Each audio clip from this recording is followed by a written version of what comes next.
میرے والد صاحب کی بڑے انہوں نے ہمت ہمیں دی, ہمیں حوصلہ دیا کہ کوئی بات نہیں, فیل ہو گئے ہو تو پھر دو, پھر پیپر دو, پھر پیپر دو. ایسے پھر خدا کا شکر ہے میٹرک کا امتحان پاس کیا. لیکن اس کے بعد جب میں نے انٹرمیڈیٹ کیا اور جب میں نے بیچلر کیا تو اس میں پھر فیل ہونے کا موقع نہیں ملا, تو پھر تو میں نے پاس کر لیے سارے امتحان. اچھا, یہ بڑی خوبصورت بات آپ نے کی, اور میں یہ سمجھتا ہوں کہ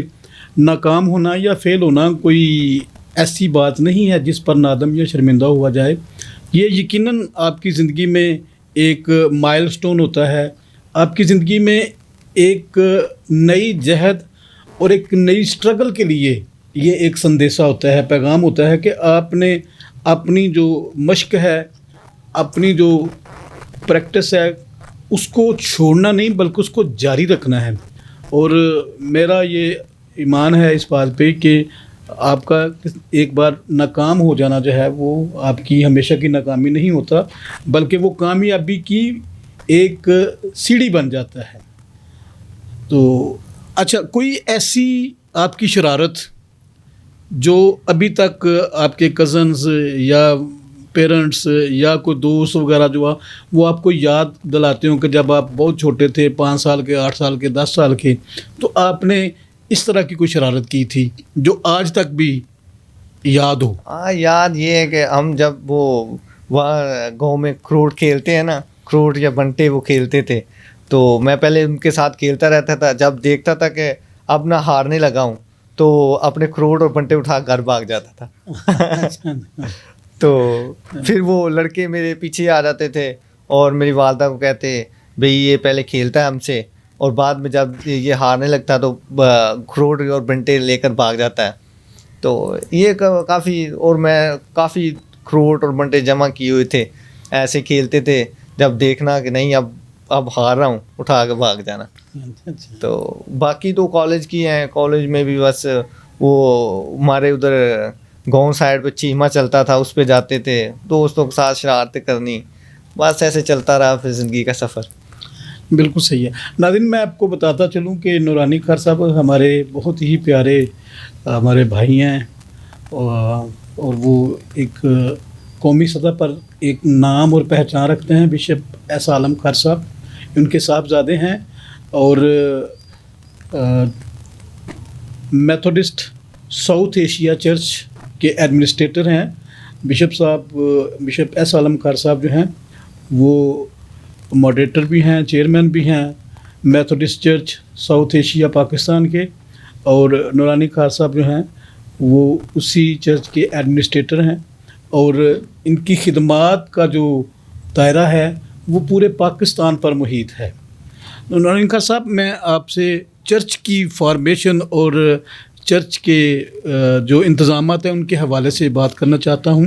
کہ آپ بتائیے گا کہ آپ کی یہ جو چرچ ہے یا تنظیم ہے اس کا سٹرکچر کیا ہے اور کیسے آپ اس کو پورے پاکستان میں رن کر رہے ہیں. دراصل جو Methodist church south Asia Pakistan کی تنظیم ہے یہ 1936 سے چلی آ رہی ہے, اور جس کو ہم رن کر رہے ہیں, اور اس کے جو موجودہ پریزیڈنٹ ہیں وہ بشپ ایس عالم خار صاحب ہیں جو پورے پاکستان کے بشپ ہیں,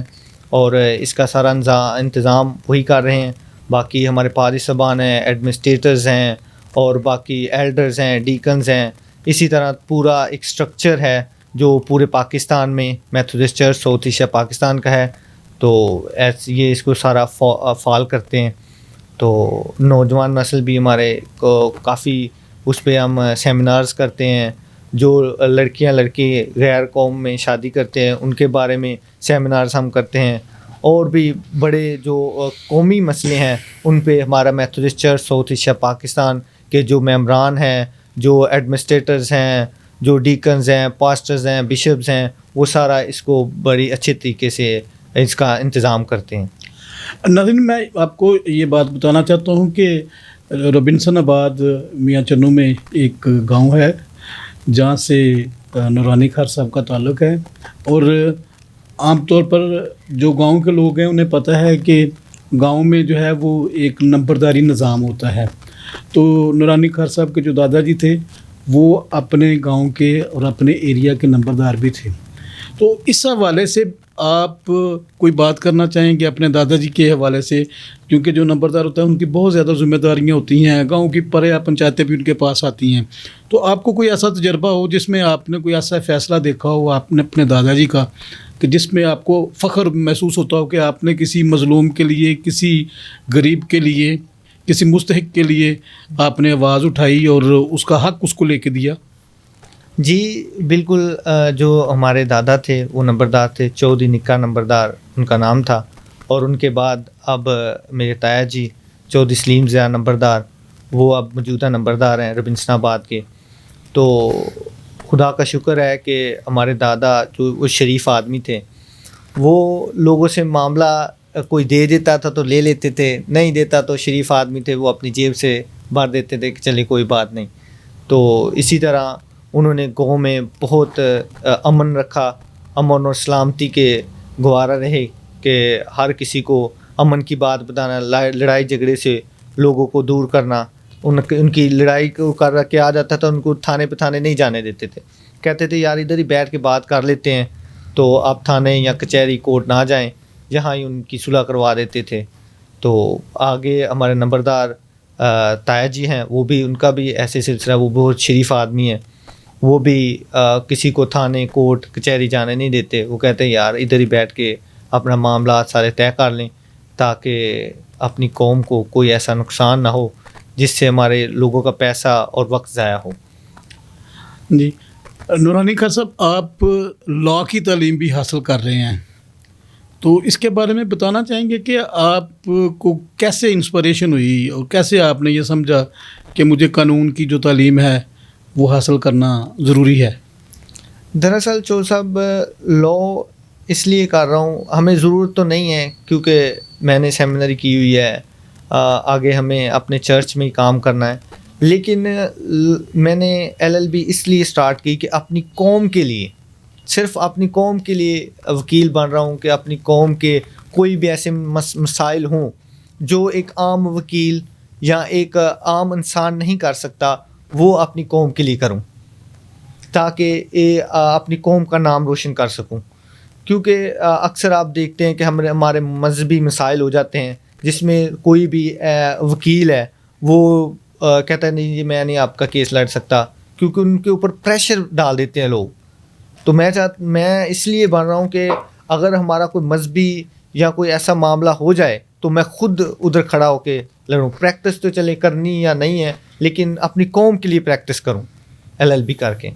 ناظرین یہ کتنی خوبصورت بات ہے، اور میں اس جذبے پہ بہت شاداں ہوں، بہت خوش ہوں کہ یہ ہمارے نوجوان جو نورانی خان صاحب ہیں ان کے جذبات جو ہیں وہ یقیناً قابل تحسین ہیں، کیونکہ ہمارا یہ مقصد ہی یہی ہے کہ ہم اپنی قوم کے نوجوانوں کو بیداری دیں، اپنی قوم کے نوجوانوں کو ایک ایسا پیغام دیں کہ وہ اپنی قوم کے لیے،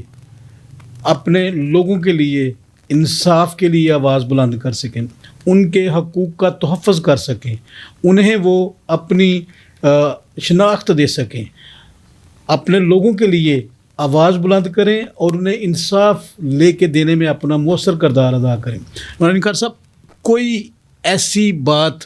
جو آپ چاہتے ہیں کہ ہمارے ناظرین تک اس پروگرام کے وسیلہ سے پہنچے؟ چور صاحب، میں 1-2 سیمینار ہم کر چکے ہیں اپنی چرچ کی طرف سے. جو ہمارے نوجوان لڑکے اور لڑکیاں غیر قوم میں شادی کرتے ہیں، ہم اس کے لیے چاہ رہے ہیں کہ ہم ایسی ٹیم تشکیل دیں کہ ہم پورے پاکستان میں اس کو فعال کریں کہ جو لڑکے اور لڑکیاں غیر قوم میں شادی کر رہے ہیں یا کرنی ہے، ہم چاہتے ہیں کہ اگر کسی نے شادی کرنی ہے،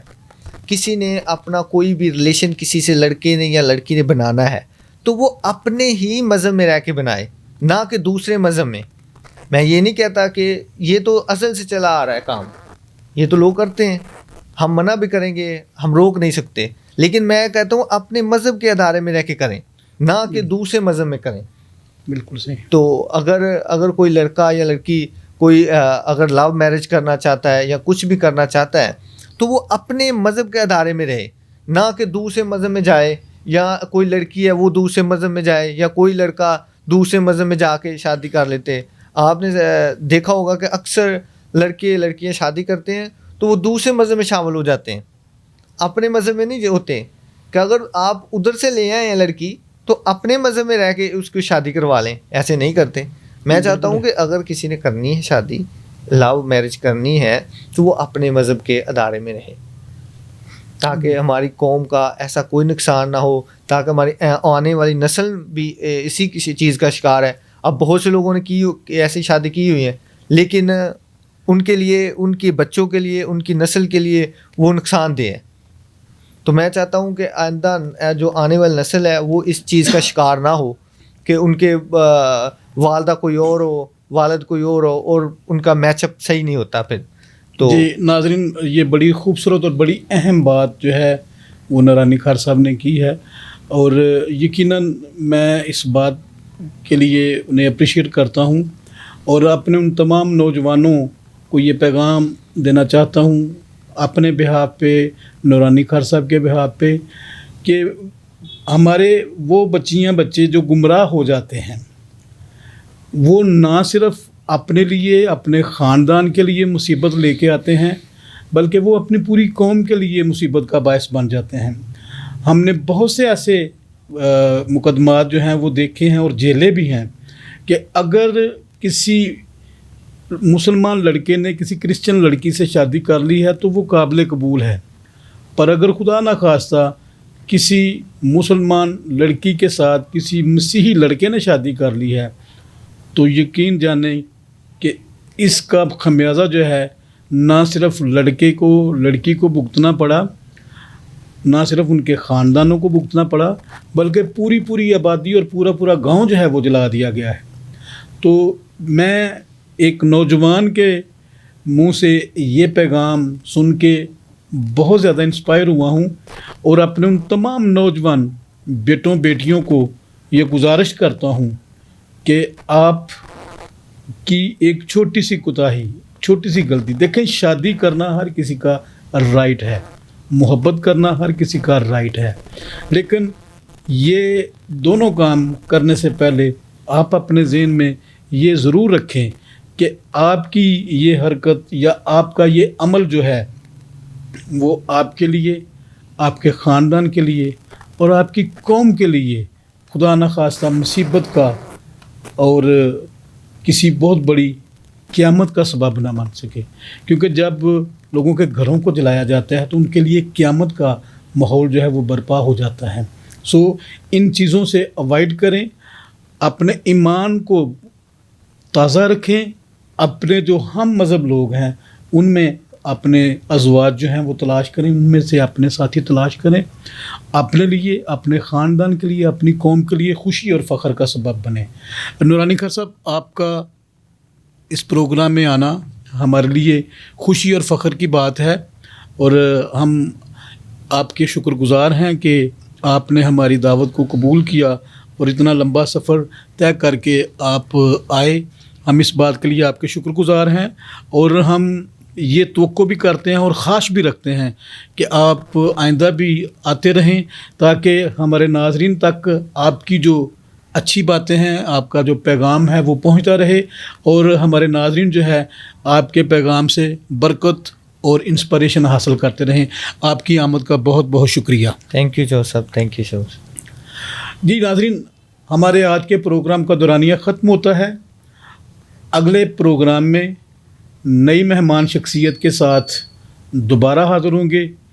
مجھے طارق سراج چودھری اور میرے کیمرہ مین طارق پیارا کو اجازت دیجیے. پاکستان زندہ باد.